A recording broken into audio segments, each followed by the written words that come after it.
పల్నాడు జిల్లా నరసరావుపేటలో ఎమ్మెల్యే అరవింద్ బాబు ఆధ్వర్యంలో కోటప్పకొండలో స్వచ్ఛ భారత్ కార్యక్రమం జరిగింది. జూలై 6న జరిగే తొలి ఏకాదశి పండుగ సందర్భంగా ఎమ్మెల్యే అరవింద్ బాబు ఆధ్వర్యంలో కూటమి శ్రేణులు ఏర్పాట్లు చేస్తున్నారు.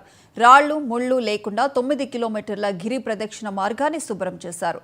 గిరి ప్రదక్షిణ భక్తులకు ఇబ్బంది లేకుండా మంచినీళ్లు, వైద్య సదుపాయాలు, అంబులెన్స్ ఏర్పాటు చేయనున్నట్లు ఎమ్మెల్యే అరవింద్ బాబు చెప్పారు. త్రికోటేశ్వరిని దర్శించుకోవడానికి వచ్చే మెట్ల మార్గాన్ని కూటమి శ్రేణులు బాగు చేశారు. సుమారు తొలి ఏకాదశికి వచ్చే 1,00,000 మంది భక్తులకు ఏర్పాట్లు చేస్తామని ఎమ్మెల్యే చెప్పారు.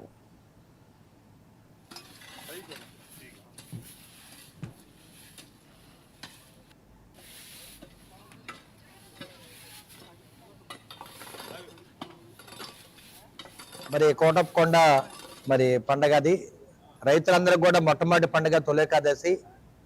మరి జూలై 6వ తేదీన ఈ కార్యక్రమం ఇక్కడ ఘనంగా నిర్వహించడానికి మరి కోటప్పకొండ దగ్గర ఉమ్మడి కుటుంబ నాయకులు, కార్యకర్తలు, భక్తులందరూ కూడా ముఖ్యంగా మహిళలందరూ కూడా ఇక్కడ చేరి కోటప్పకొండ మొత్తాన్ని మెట్ల మార్గాన్ని కానీ అదేవిధంగా రోడ్డు మార్గాన్ని, గిరి ప్రదక్షిణ మార్గాన్ని కూడా అందరూ కూడా దగ్గరుండి చాలా చక్కగా శుభ్రం చేయడం జరిగింది.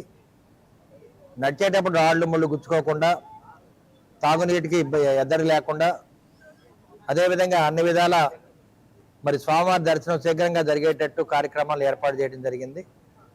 మరి ఆ రోజు దాదాపు 1,00,000 మంది భక్తులు రావడం జరుగుతుంది కాబట్టి మరి భక్తులు సౌకర్యార్థం అన్ని ఏర్పాట్లు చేయడం జరిగింది. మరి కోటప్పకొండ ఈఓ గారు కానీ, అధికారులు, మరి డిఎఫ్ఓ గారు కానీ వారందరూ కూడా దగ్గరుండి ఈ కార్యక్రమాన్ని ఘన విజయం సాధించారు.